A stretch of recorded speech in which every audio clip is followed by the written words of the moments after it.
the combination of... Yeah, the combo doesn't exactly work. Deuce Mason, Morgan Reagan, we are live. Oh, and it's a good day to be live because the NBA world has been rocked. Today, we have learned from the Woj bomb of Woj bombs that Dame Lillard is on the move. He is headed to the Milwaukee Bucks in a 3-team deal that sends shockwaves through the NBA world. Let's go over some of the details of this trade, and then we're gonna dive in because there's a lot to go over, and there's about 800 different angles. It's where do you start? And that's why you just start. So start with the basics. Let's break down what just went down, and then we'll talk about it. So Milwaukee gets Dame Lillard. Portland gets Drew Holiday, DeAndre Ayton, Damari Kamara, a 2029 unprotected pick swaps in 2028 and 2030. Phoenix gets Nurkic, Grayson Allen, Nasir Little, and Keon Johnson. So a lot of different pieces on the move here. First things first, Dame wanted out. He made that clear. And there was so much talk about he wants to go to Miami. It's Miami, it's Miami, it's Miami. Miami's going to get something done. And then you hear last week, like, actually, they're not even talking. Here's where I'm going to give Portland credit out of the gate. Oh. They didn't just take Miami's offer right away and went, fine, we'll just avoid the drama. Yeah. No, they went, you know what? We'll wait until media day, training camp starts and pick a good offer. And maybe that type of timetable will at least get us a deal that we're comfortable with. The reality is, Dame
Testing.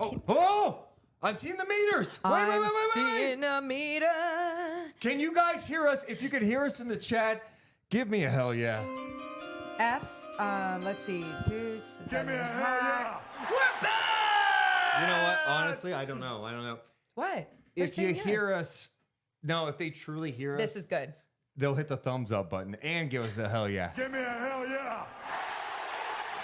I don't think we deserve a thumbs up for audio and a tech issue, but you know what? If you hear us, give us that thumbs up and the hell yeah. Thank you. No, Sorry that about makes it that, you good. guys. Are we good? Oh my God. Are we good? Well, it sounds like we're good now. We're just gonna start all over. We're gonna Okay, pretend start like it. All right, pretend like the last 5 minutes did not happen. Oh, good. And we'll trim this later for people. Okay. 3. All right, 3, 2, 1. Woo! Oh, we got a trade in the NBA today. We've been waiting. We've heard the buzz for months and months, and I think we all got sick of talking about it. Dame Lillard has finally been moved, but it's not to South Beach. It's not to the warm waters of South Beach. It's to the brisk cold of Milwaukee. Dame Lillard getting paired with Giannis in Milwaukee, a 3-team deal that has a lot of pieces involved. And it's pretty crazy that it happened in this fashion. I think so many people thought, all right, Dame was going to get what he wanted and go to Miami. It did not happen. Let's go over the details of this trade. Milwaukee lands Dame Lillard. Okay. Portland in the deal gets Drew Holiday, DeAndre Ayton from Phoenix. They also get Toumani Camara. They get a 2029 unprotected pick swaps in 28 and 30. Meanwhile, Phoenix involved in this. Remember, they gave up Ayton in this deal. They land Nurkic, Grayson Allen, Nasir Little, and Keon Johnson. So a lot of players involved, a lot of different pieces, and there's a ton of storylines here, right? From Portland moving on from a guy who has been with their franchise the entire time. He was drafted by Portland. The best Blazers player in history has been moved today. Yep. That's a huge headline. The fact that now he's going to Milwaukee and paired with Giannis, another massive headline. Caesars Sportsbook has them listed as the favorites to win the NBA championship at this hour. Life comes at you fast. And then you've got the makeover of all makeovers, the Phoenix Suns. It's like KD, Booker, and Beal, and a whole bunch of new people and a new coaching staff. Oh, my God. So where do we start with this one? Where do you want to start? I think it's appropriate to start with just before we get into like the teams and the rosters and all that. Yeah. Let's start with the overhead thing of just Dame Lillard being traded before the season starts, before training camp starts. I was talking to you a little bit about this before we came on, and I was like, and there's a few ways to go about this. Sure. I was like, good job, Blazers, getting something done so that dark cloud is not over you when you're in training camp. All these questions, The distractions. all the Is he things, going to play? Is he going to show all up? of those things. Plus, also just like some of these young players, Scoot Henderson on this squad, like who are we playing with? Who are we not playing with? I want to get our team to go in again. I don't care if people don't have us doing big things in the Western Conference. I want to get this team together and started and going. And now they get to do that. So I'm happy about that. I'm also happy about that Dame Lillard is going to be playing basketball. Pretty sure he's going to be healthy and playing basketball. And not just sitting out or Yes. Portland going, hey, we're not going to play you until we trade you. Avoiding that's great.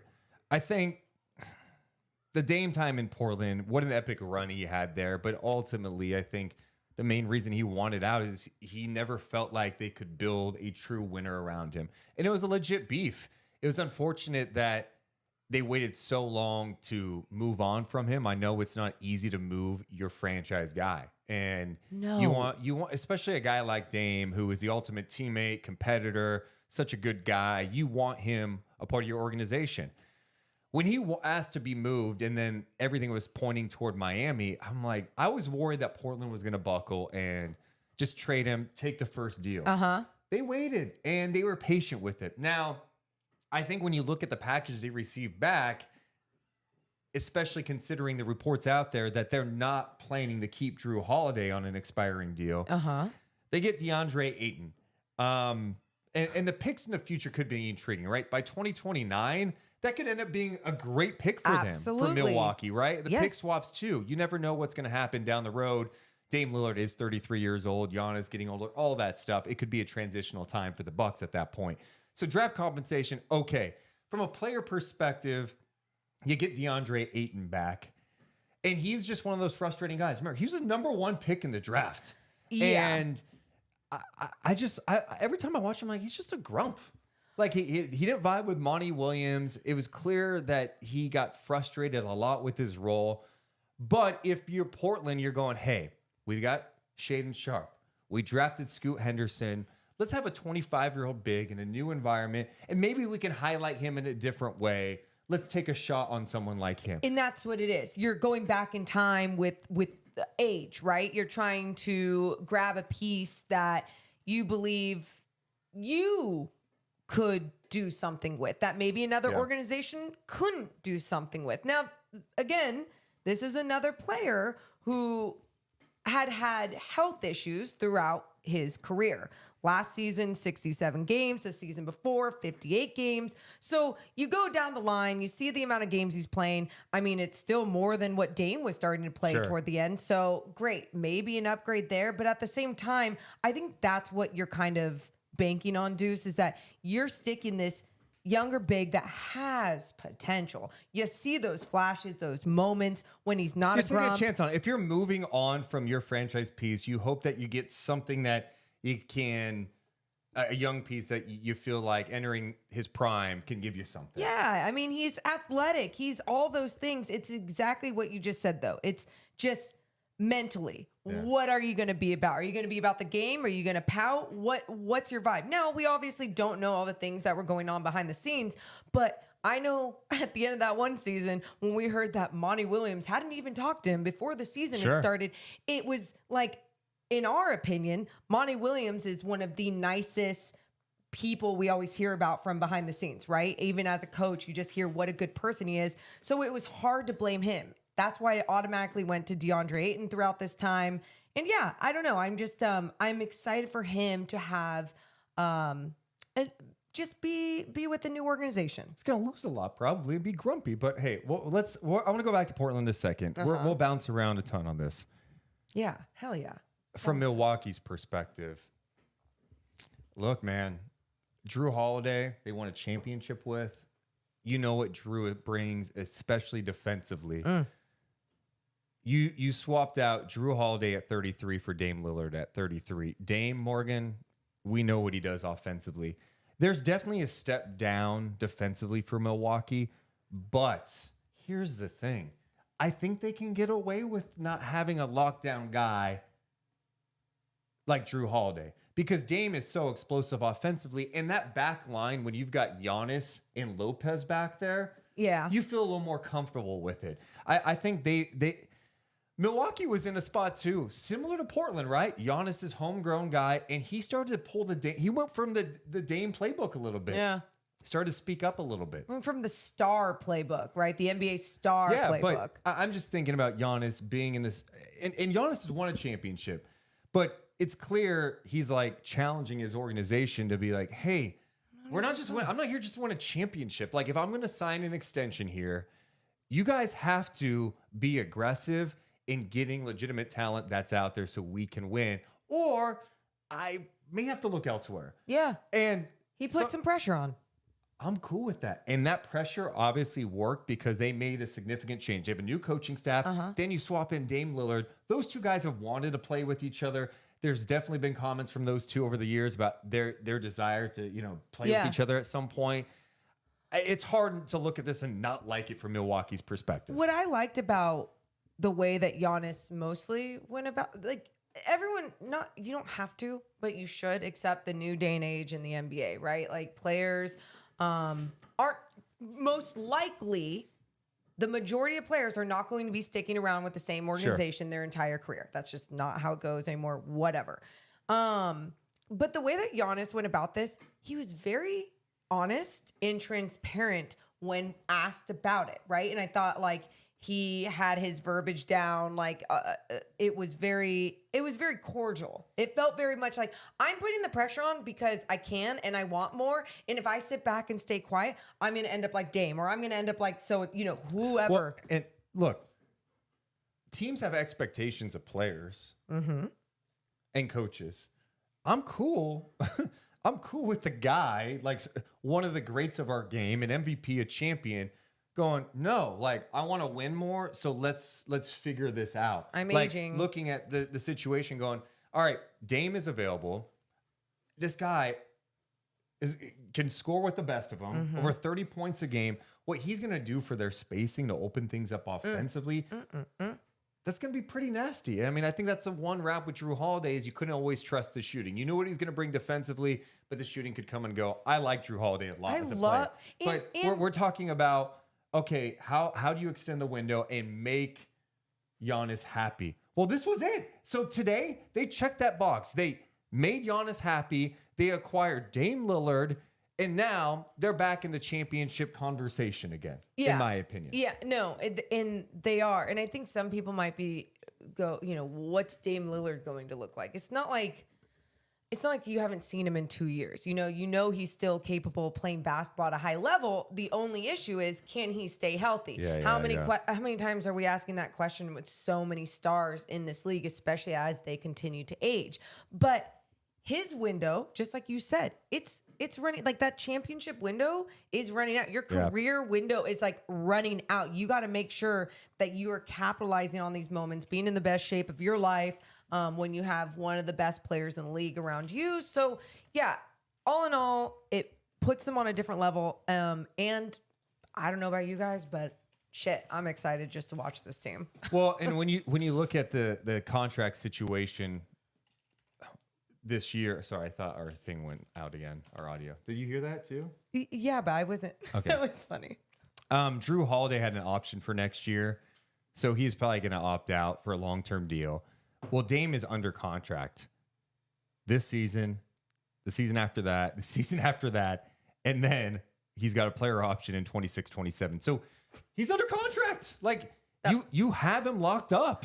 That player option. Yeah, for $63 million. Holy. It's insane. So now you're in a situation. They also picked up Malik Beasley over the offseason. So, you've got that projected lineup of Dame, Malik Beasley, Middleton, Giannis, and Lopez. They brought Middleton and Lopez back. Middleton showed some flashes late in the year, like, okay, maybe he's feeling better. He's feeling healthy again.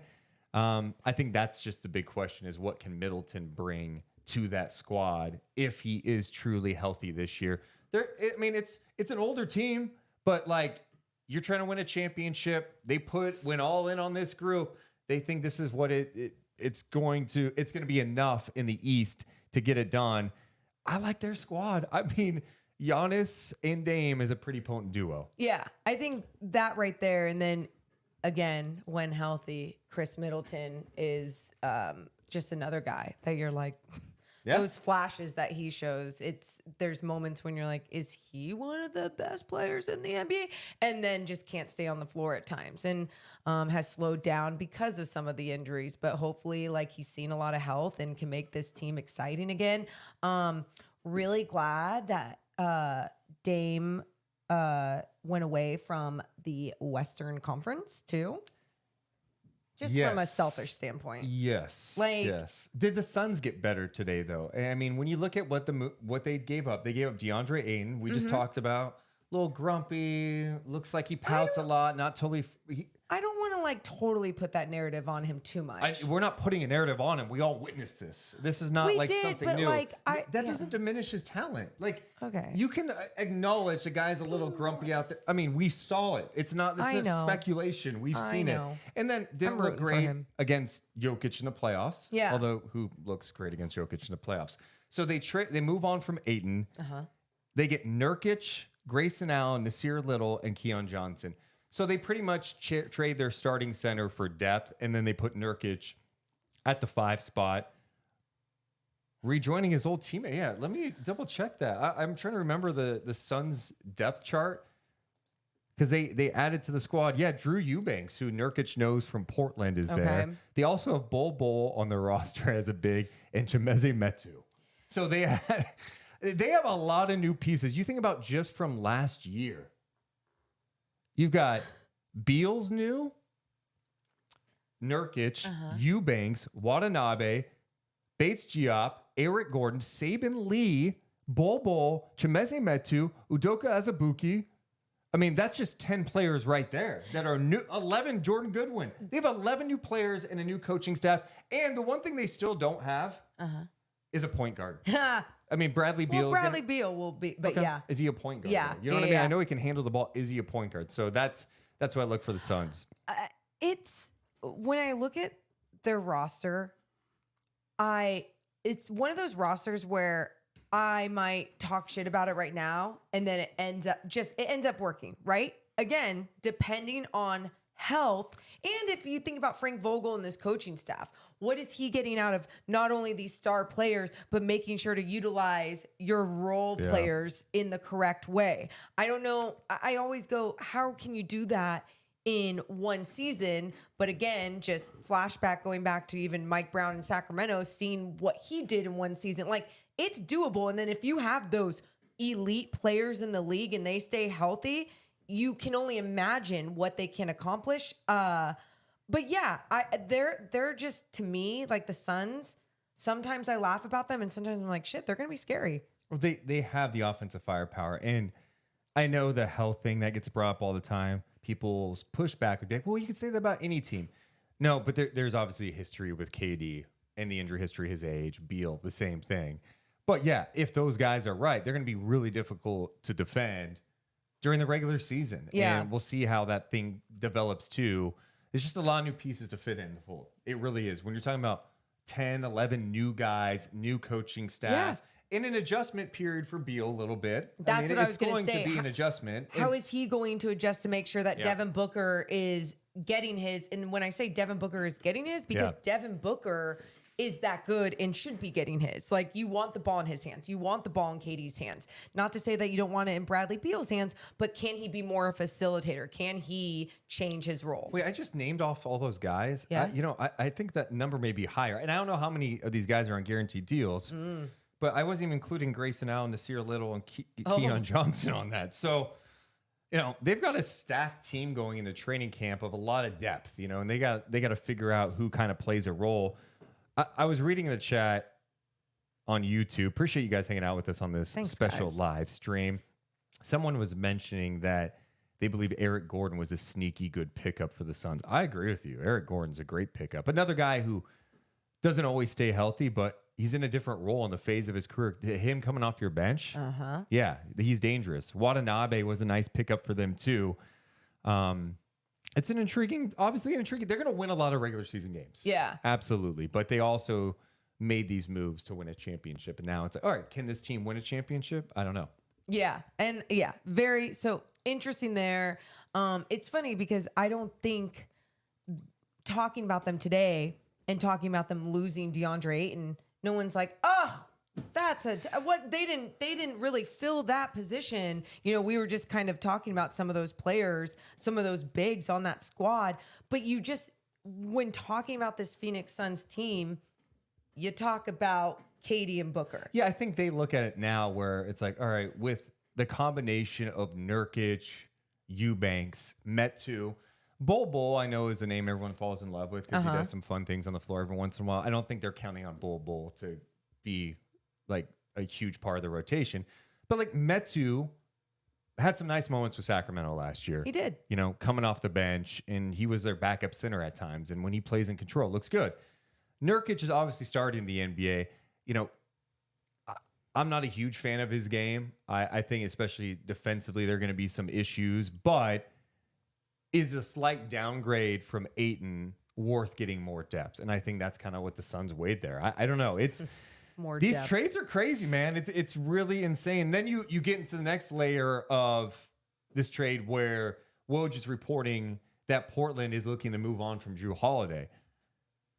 You go, who would like Drew Holiday? One, do you think Miami's picking up the phone and calling Portland going, I know we couldn't get Dame, but can we offer you some sort of package to get Drew Holiday? Because Drew Holiday would be a great fit for the Miami Heat. He would be a fantastic You also fit. have something on your face. That's bugging me. What the that? I had to get it off your face. Oh, you know what? I think you have something on your face.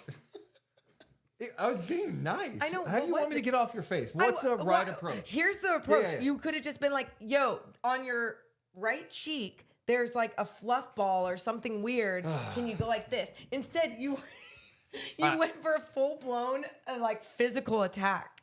No. We all witnessed it, right? People in the chat would be like, Deuce, that was nice. She should say, thank you, Deuce. You're right. Thank you very much. Drew Holiday, he makes a lot of money, right? He makes a lot of money. He makes $36.8 million this year, and has an option for $39 next year. I imagine he'll try to get a long-term deal. You start thinking about possible destinations for Drew Holiday. Miami comes up. I mean, I think any team that's looking to win would like Drew Holiday on the team. Yeah. How could you not? Again, we talk about what obviously he can do defensively, and I think sometimes when we do talk about his defense, he hasn't had to offer so much on offense because of the offensive weapons that he was playing with. And the moments that he did step up, I mean, I might have even been against the Sacramento Kings last year. Well, I mean, he averaged 19.3 points a game, 7.4 assists, 5 rebounds last year as an all-star, and of course is one of the best defenders in the league. That's my point I was saying, but he started crushing it offensively even when he didn't have to be that offensive weapon. And I remember it was during a game like against Sacramento Kings or whoever it was like, wow, Giannis is only doing this, but if Drew Holiday is getting 20 points on you, you know, that's not a good night. But then that started becoming closer to his average. That started becoming more of his identity, his game. And he's getting older and he's getting better on that end of the floor. So yeah, I can only imagine that there's a lot of teams picking up that phone and calling for him. Miami, as I mentioned, I know I've heard already from people in the chat in on our Discord, like, hey man, what about the Kings? A Fox Holiday backcourt would look nice. I think the problem, and I'm with you, I love that idea. How do you get that deal done? Because without getting rid of pieces. I mean, yeah, but it's also matching salaries, right? You know, you don't have a lot of big time salaries you could move to match up with that $38 million that Holiday is making next year. I mean, you start going in your head, you're like, all right, throw a Herter in there. All right, that's 15.6. Yeah. All right. Davion, okay, that's 5. That gets you up to 20. All right, we're still about 18 short here. You know, so that's, I don't know what that would actually look like if you were Sacramento in that situation. But yeah, Drew Holiday's a stud. And I think he could really put some teams over, especially when you think about Sacramento with their needs. A guy who has been not only one of the best defenders, but he's NBA all defensive first team multiple times. He's a lockdown guy. I love his game. And someone's going to get him, and it's going to irritate me. Yeah. Yeah, someone's going to get him, and it is definitely going to be irritating. But do you think that's going to happen like quick? Yeah, you know, that's... Or do you think Portland's going to start the season with him on the roster? And if he does, good. The reason why I'm like, that's great for Portland with some of those young guys like a Scoot Henderson. It would be great for them. Yeah. It would be great for them. Yeah. And not to say that he hasn't already had so much, so many mentors along his journey, but to have someone there every single day that's on the floor with you as a teammate that's been through it, championship experience, it's great. Yeah. And if that's something, I don't think they have to be rushed into that. You know, Okay. you could start the year, and when you mention that team, Yeah. just on paper, they got a lot of young guys, right? But if you had Drew Holiday, Scoot Henderson, remember Shaedon Sharp is there. Mm-hmm. They re-signed Jeremy Grant and DeAndre Ayton. It's kind of they're not going to be great, but it goes to what we've been talking about for a long time in the NBA. It's like every team's good. And when I say good, there's just no shit teams, right? Every team has legit talent, and that team would win some games. Yeah, it's funny. Simons as well. I was just about to say Anthony Simons and even Matisse Thybulle. If you just look at some of their depth, and it's a team that I expected more out of even last season. And I remember before the season, I was talking about Portland and what they could be. And then they kicked some ass in the preseason. And then after that, it just went downhill. And then obviously you see everything that was going on behind the scenes. But we've watched Scoot Henderson close over his younger days, I guess, with G League Ignite and everything. And I just feel like he's going to be one of those players, NBA ready, right there, right away, right? And you have some of these other vet pieces, solid pieces around him. I mean, why can't Portland make a little name for themselves? Again, every team in the NBA is pretty damn good. How about the Miami angle of this? I felt like you read social media, and the Miami Heat felt like they were going to get Dame Lillard. Mm-hmm. It wasn't if, it was when. It's going to happen. Even the people who covered it, their fans, they're walking around like, Dame time! Oh, Dame, Jimmy, and Bam, look out! Well, not only do they not get Dame, they lost Gabe Vincent, right? Oh, yeah. That's a tough blow for them. It is. They're in a tough spot, man. They really are with Strus. Remember, Max Strus signed with the Cleveland Cavs. So now you've got Hero, who's been in trade rumors like all offseason. Okay. They brought back Josh Richardson. They've got Jimmy Butler, Kevin Love, Bam Adebayo. They signed Thomas Robinson.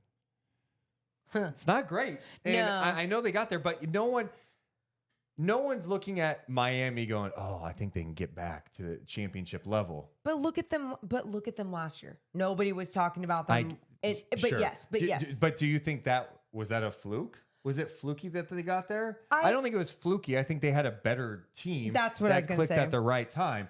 But losing those pieces I just mentioned, the shooting from Strus and what Gabe Vincent provided, especially remember, he started last year over Lowry. And even on the defensive end, what people didn't think he was going to provide and actually got up in guys, and even with being undersized guard, it was like, nope, didn't matter. Stood his ground, and then offensively also attacked and did his thing. So yeah, I don't think people are going to be talking about them like that. I think they're also not an organization that gets scared and then makes a move. They believe and trust in a lot of their team play. Yes. Did I call it Thomas Robinson? You did. And You know why? Why? I combined him and Orlando. Duncan Robinson? No. The other big right behind him, Orlando Robinson. Okay. My bad. Do you know, I was looking at the depth chart and I was like, wait, why did I miss something? Yeah. My bad. Thank you. Thomas Bryant, of course, coming over from Denver as a free agent. But so anyway, I think the organization is going to, like they have for a while, or how they do things is obviously they bank on like their team play, what they can develop together, blah, blah, blah. But you still want to make sure you're keeping everyone happy. Jimmy Butler, you want to make your guys happy. Are we going to see another big NBA trade? I know we're still waiting for this James Harden stuff to go down. You've got that lingering, and the other star player that gets mentioned who could start making some noise, Embiid. What's Embiid? And the Embiid Miami thing, does that come into play at any point? This is the NBA. It's every offseason something wild happens with a star player. I don't always love it, but look, Dame was ready to move on. Yes. Portland did not do enough to put legit talent around him in his prime days. And it came back to bite them. And this never works out well. Like, you don't trade your franchise guy and just get better, especially when he's 33 years old. It just doesn't happen. Let's talk about that for a second, because that's something that I think we're seeing more and more in the NBA too. Like, when's the right time to part ways with your guy, right? A guy that is still capable of doing so much. But at the same time, you're trying to take the organization into a new direction under a new player or whatever it may be. And I think sometimes the narrative out there is like, it's so dumb. That guy has so much left to give, to offer on the floor. Like, why would you do such a thing? But I also think if you stay in that relationship too long, sometimes then you get screwed. Someone's getting paid way too much money and they're aging. But here's where I think Portland messed up. If they were going down this whole, hey, we're going youth, man. We don't even want Drew Holiday. We're going to trade him. Then why did you give Jeremy Grant a 5-year deal worth a shit ton of money? What's the point? Like, is Jeremy Grant putting you over? Like, is he I don't know. I know you need like a combination of some vets with young guys, but when you talk about paying that type of money, I'm paying that type of money for a guy like Jeremy Grant when I'm close. When he can put me over the top to win, not to like hang out and be a mentor on a bad team. Yeah. I just don't get that move. Yeah, no, I think sometimes there's a few of these teams that don't understand their identity or what exactly they want to do. Well, here's a good example. Milwaukee, very smart. Giannis started talking and said, if we don't do things, this isn't going to be my future. What did they do? Oh shit, better do something. They got Dame. And whether you think that's the right move or not, it is a move with one of the best players in the NBA. We'll see where it takes them this year, but they're showing that we're willing to make that move. Yeah, and they did it quick.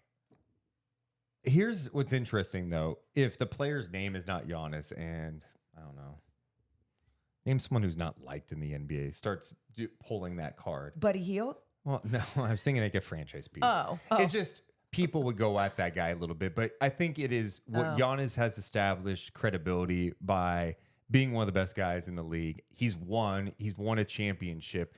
He could pull that card. And I don't think it was ever like a threat.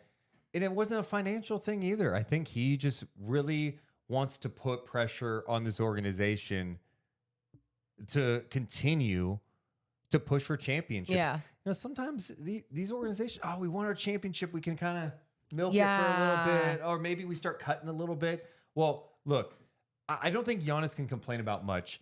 They brought back Brooke Lopez, who's not young, and they gave him his money. They brought back Chris Middleton, gave him his money. And then they go get Dame Lillard, and they're paying him a ton of money. So they've done it financially. They've been aggressive. And now you look at them with the Eastern Conference, and it's hard to put a team ahead of them. I mean, Boston, they're going to be different this year. I don't... do you put Milwaukee at the top right now if you're like, hey, in terms of rosters that you like right now, they've got a new coaching staff. You had Dame. I think of like KP, Tatum, Brown together. I'm very intrigued. Nemias Queta. And Nemi. Just kidding. Love Go Nemi. Of that combo and what that's going to bring or show or do. Because like that to me, I don't know what that's going to look like. Where I feel like Giannis, Dame, Chris Middleton, I kind of have a feel of what that is still going to look like on the floor. So I guess because I'm going with what I know, I'll lean toward Giannis. Yeah. I'll lean toward I'm with Dame. you. I have Milwaukee #1, and they finished first in the East last year, which is wild because they got knocked out so fast. Giannis was banged up, and we know how that ended up. Same with Middleton. Boston, they're going to be much different. And it's interesting that you look at these two teams that we talk about. Both these teams, to try to tweak things, got rid of some key defensive guys. That's interesting. Right? Like Drew Holiday, we talk about what he does defensively. Marcus Smart, who won Defensive Player of the Year a couple of years ago, is regarded as like a tough, hard-nosed defensive player. They moved on from him. And you go Porzingis, right? You're leaning more toward offense. With Dame, you're leaning more into offense.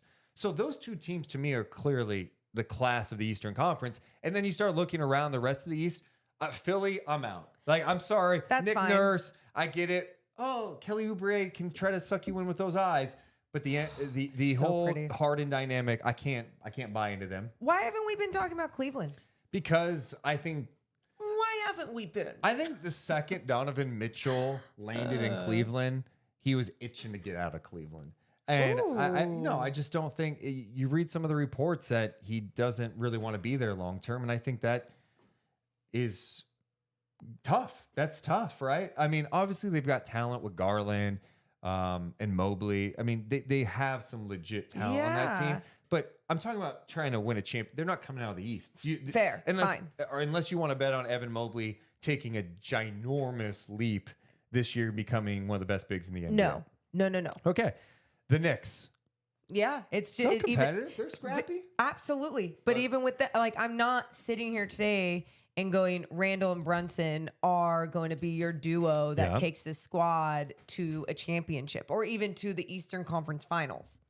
It's interesting comparing conferences, though, right? Because I literally look at the Bucks and Celtics, if healthy, as like the class of the East. Then the West, it's just like, you got Denver, and then you can make a case for this team. You can make a case for Phoenix, LA, Golden State. Oh, could Sacramento be sneaky in the regular season? The West is nuts. Like we were just, obviously, we just dropped our podcast with Jerry Reynolds this morning, and we were talking about the Western Conference, and he's just like, it's just stacked. Like every single, it doesn't matter if you're talking about OKC, like this, even youth, whatever, it is stacked. It's going to be fun.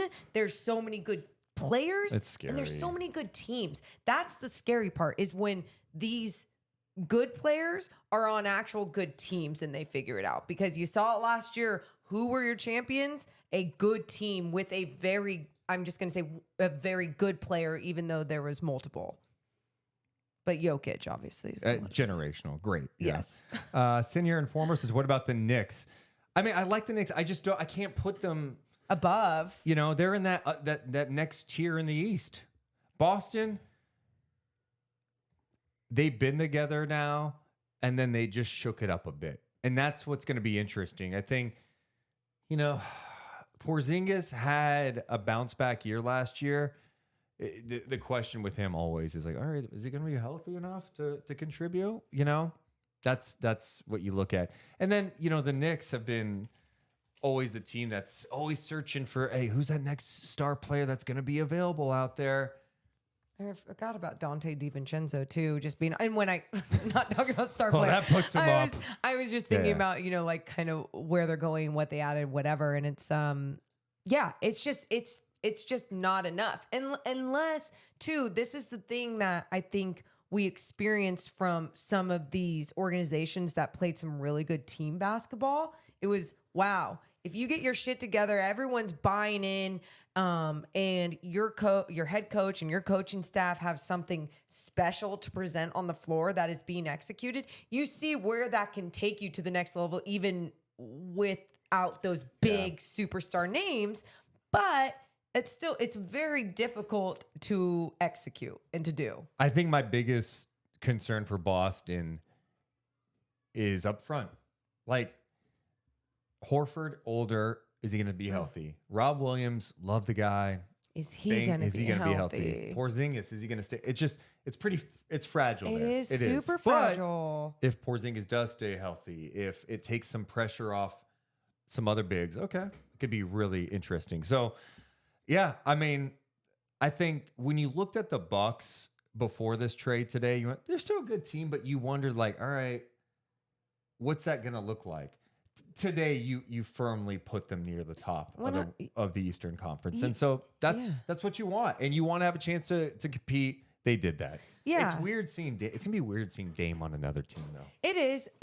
But like I said, even in the beginning of all this, I'm just so excited to see him back on the basketball floor. Like, I think that's something that is so important with some of these players that either get injured and have their health problems, and or go through these other situations where it's like, I want out, so you're not seeing them play all these things. Like, even the shit that's going on with James Harden. Like, I don't even love his game. I don't even like his style of play, but I think it's just better for the NBA to have him on the floor. The next question I have is Jimmy Butler related. We talked about Miami losing out on Dame. They felt like they were going to get him. Jimmy Butler did go on Instagram today. Yeah. Is Jimmy trolling, or is there something to this? Let's see. All right, here's what he had to say about today's deal. Yo, NBA, man, y'all need to look into the Bucks for tampering. Y'all do. I'm just gonna put that out there. Y'all didn't hear it from me, but I heard it through somebody. Y'all look at him for tampering. Is Jimmy trolling? Is Jimmy trolling? I feel like he's kind of trolling. Okay, because obviously we know he's a character when it comes to social media. The other day, shitting on gas prices, saying I need to go electric. It was great, funny, haha. He always says shit. That felt like a little real, but at the same time, isn't everyone always tampering? One more time. Yo, NBA, man, y'all need to look into the Bucks for tampering. Y'all do. I'm just gonna put that out there. Y'all didn't hear it from me, but I heard it through somebody. Y'all look at him for tampering. Trolling. He's trolling. He's trolling. He's trolling. He had that smirk on his face, right? He's got. And it's an easy thing to do because the Bucks have gotten dinged for tampering. Remember the trade with Sacramento for Bogey? Oh my God. Years back, where So it all dumb. fell apart because they were tampering. So dumb. Dude. Hilarious. Great bit. Even if it's not a bit, love it. Tampering, man. He's a hoot. I feel like he's trolling a little bit. And also, you just mentioned, like, Who's not? this league Who's not? pretends to care about tampering sometimes. Thank you. It's if you get caught, if you're dumb enough to get caught or put it out there. Don't be obvious. Well, that's the thing. You can't be blatantly obvious with it. Example A, when James Harden is calling Daryl Morey a liar, even in China, and is saying I don't trust him or whatever, and then they had to clarify things and make sure that it wasn't going to end up getting them in trouble. It didn't, but come on, don't be naive. Okay. Ooh. Someone in the chat has alert us to this. Tyler Hero quote tweeted that and said the Jimmy Butler thing and said what he said. There's some tampering involved. But how would they know so well that there's tampering? Because they wanted Dame. Portland wasn't gonna give him Dame for Tyler. Tyler Hero thought he was gonna play with Dame. They trying to out. rat somebody They are stirring out. the pot. Stir it. Dude. Bring that spoon. Let's just have fun in conspiracy land for a I second. love this. Fun conspiracy land. Yeah. Not like not crazy. the weird people thing. No. Fun. It's NBA Wars. Not like InfoWars, you know. Oh my God. Ew. Alex, that was a bad Yeah, Alex we Jones. know what that is. Okay. Gross. Barf. Go. Dude, what if there was tampering And they and had all to- this trade stuff came out? And think about this. Okay. Woj broke the story first. Huge subplot to this. Woj breaking the story first, beating Shams, Okay. who's pretty locked in. And he also beat Chris Haynes, who's locked in with Dame. Ooh. Okay. Woj is connected with the Portland front office. Mike Schmitz is their assistant general manager, used to work with Woj on ESPN's NBA coverage. They put that out too soon, maybe. And then all of a sudden, it's true that there was tampering and trade doesn't happen. That would be insane if the trade didn't happen. And I just got an idea for this season. I feel like we need a rolly chalkboard for these moments of conspiracy theories. So like then that you one can- GIF where they're like, Yeah. I'm We'll with get you. strings and everything. Love it. Mm-hmm.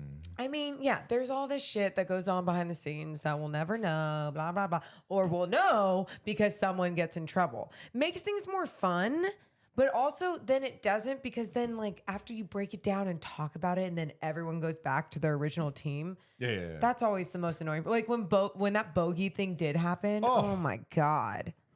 Annoying. Yeah.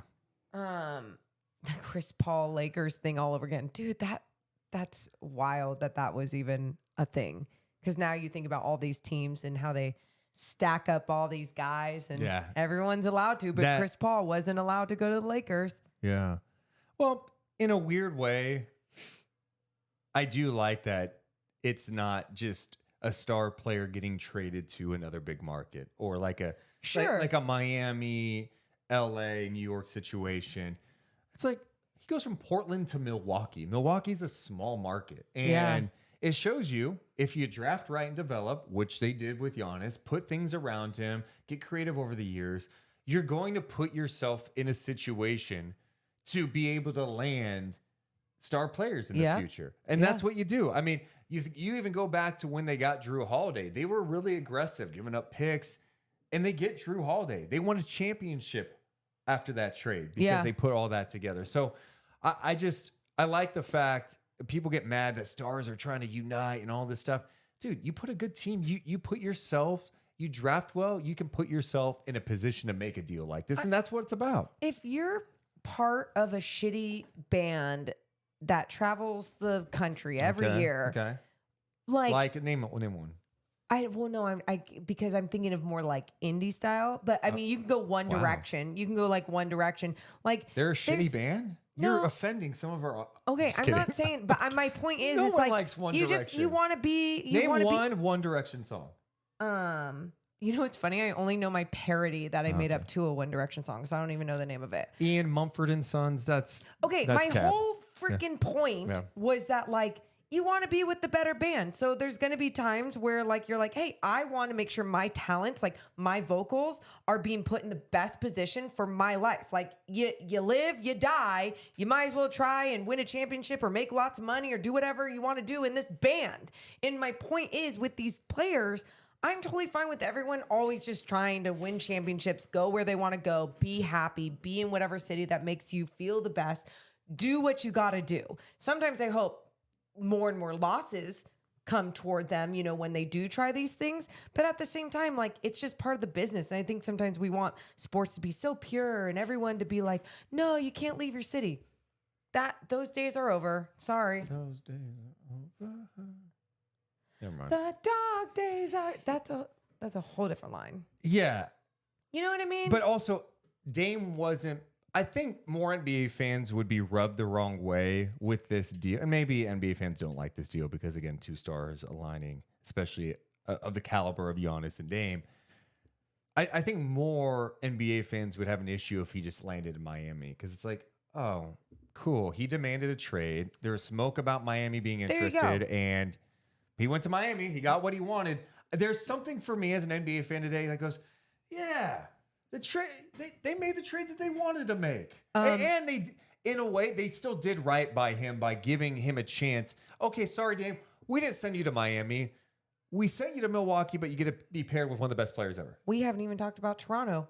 getting in all of this. So Mark Spears the other day, our buddy Mark Spears was reporting that Toronto felt like they were the front runner to land Dame. And I'm going, what are they trying to do? Poor Toronto. Because they're not close even with Dame. I didn't understand that whole dynamic. Toronto is going to be a fascinating team to watch this season because you got the OG thing that's hanging over them. Like, what's going to happen? You know, he's going to have to get an extension at some point. Are they going to trade him? And there's going to be plenty of teams in the league looking to get him. I just, the Dame to Portland thing never made sense, or excuse me, the Dame to Toronto thing never made sense to me because I'm like, if I'm Toronto, I want to keep OG and Siakam with Dame. Yeah. But we don't have the. You're not going to Are be you giving able up Scotty Barnes in that? Like, I just didn't get that one. Yeah, I didn't understand it, but obviously once we saw it out there and then we saw Miami wasn't talking anymore, I was like, ooh, could this be the real thing? The Bucks just come out of nowhere. And I say come out of nowhere, but obviously there's a lot of shit going on behind the scenes. So, but yeah, I'm with you. I'm glad it wasn't like, I demand here, and that's it. It's like, no, it's Milwaukee. It's not the greatest. And when I say this, I'm not saying this because I've never been to You've Milwaukee. never been there, so but don't like, say it. well, no, what people perceive Milwaukee as is not one of the best NBA cities, and he's going there. So, how about this in the chat? Someone mentioning, it was Devin saying, Drew for OG works. Does it? yeah, does it? We'll take a look at the Raptors' salaries right now. I don't think OG makes 18 million, so they'd obviously have to throw more in there, and that would be Masai going, yeah, we don't think we're going to keep him. So, Brad says we're all going to be here tomorrow for a Drew Holiday trade to Indiana. Ooh, you think what Buddy is going? Buddy in pieces again. It's just a lot of money to try to combine to make that deal happen. But Doesn't Buddy still make good money? Like, dude, a Drew Holiday Halliburton backcourt. I mean, good for Halliburton in that case. Yeah. And I mean, again, but the whole Buddy wanting out of another place. It's just so funny when it's like that tier of players like, I want out. I think the most shocking thing I learned about Buddy this week What? is I didn't realize he's 30 years old now. I was like, I thought we never knew his age. what was that 1 year we didn't? It's Okay. just crazy. In my head, he was like 27. Yeah. like, He's 30. Oh, man. Yeah. Benjamin in the chat says, what about Drew to Philly? Yeah, I mean, what are you trying to do there? I mean, is that are you trying Harden? to do a Harden deal in that situation? That doesn't sound good for the youth in Portland Man. at all. Like, why would you? Why? No. Well, to sum this up, let's talk about how the Kings are impacted. Okay. Because I think that's what people care about. Yeah. Portland at the moment with Drew Holiday and Ayton, I mean, I think they could be like, they'd still be tough to play. And it goes to the larger thing we've been talking about is just the West is unbelievably Stacked. tough. And some people are like, it's not that stacked. I'm like, no, it really is because you go up and down. And if these teams are healthy, it's hard to figure out who is near the top. Yeah. Denver to me still the front runner. But after that, a ton of questions. I just like, did Phoenix, do you think Phoenix got better today by getting Nurkic to replace Ayton and adding Grayson Allen? They, to me, and I think this is fair, they stayed the same-ish, right? Like, they have, like we said, those three guys and then a combination of different level of role players. And how they make that all come together, Frank Vogel's got to figure that out. But yeah, they've got some solid pieces, whatever. But I don't think they got better today. Yeah, I'm just not a big Nurkic guy. I think I know. I think there are a lot of times he gets played off the floor. He's like an older big. And he's not that old either. When You I know what say mean? an older big too, and I mean like his style of game. Yeah, he moves like a 38-year-old big, and he's 28. Yeah. And he's 28. And Not no good offense. defensively either. No. So I think that's going to be a challenge. But Uh-huh. again, it's like, well, you know, we got Eubanks, we got Metu, we got Bol. And maybe that's what they're betting on. Sure. And really what Phoenix is betting on, they're going, we're going to have three guys that, if healthy, are going to be better than a lot of three guys in the league. And that's kind of what they're looking at. The big three. God, if they would have swung and got Drew Holiday in this deal and had like Holiday, Beal, Katie, like then that would be Sure. that would be insane. I would say yes. I would have Yeah. said they got better today. Correct. So A lot of guard play, but yeah. yeah, the NBA, man, season's almost here. We're going to be live after Kings Media Day on Monday, October 2nd. Yes. I think around 7 o'clock at night is when it's scheduled. We're going to be live talking Media Day, talking training camp. There's going to be a shit ton to talk about around the NBA. Buckle up. The content is going to be coming nonstop. We'll be live after every single Kings game. We're going to be live after NBA games this year. A ton of NBA content on our YouTube page. So make sure you're subscribed. Make sure you hit the thumbs up. We appreciate you guys hanging out with us for a bit. Appreciate you guys. We love you, but we gots to go. Bye. Deuce and Mo, Deuce and Mo, Deuce and Mo. They tell you what they know. Deuce and Mo, Deuce and Mo, Deuce and Mo. The podcast that you know.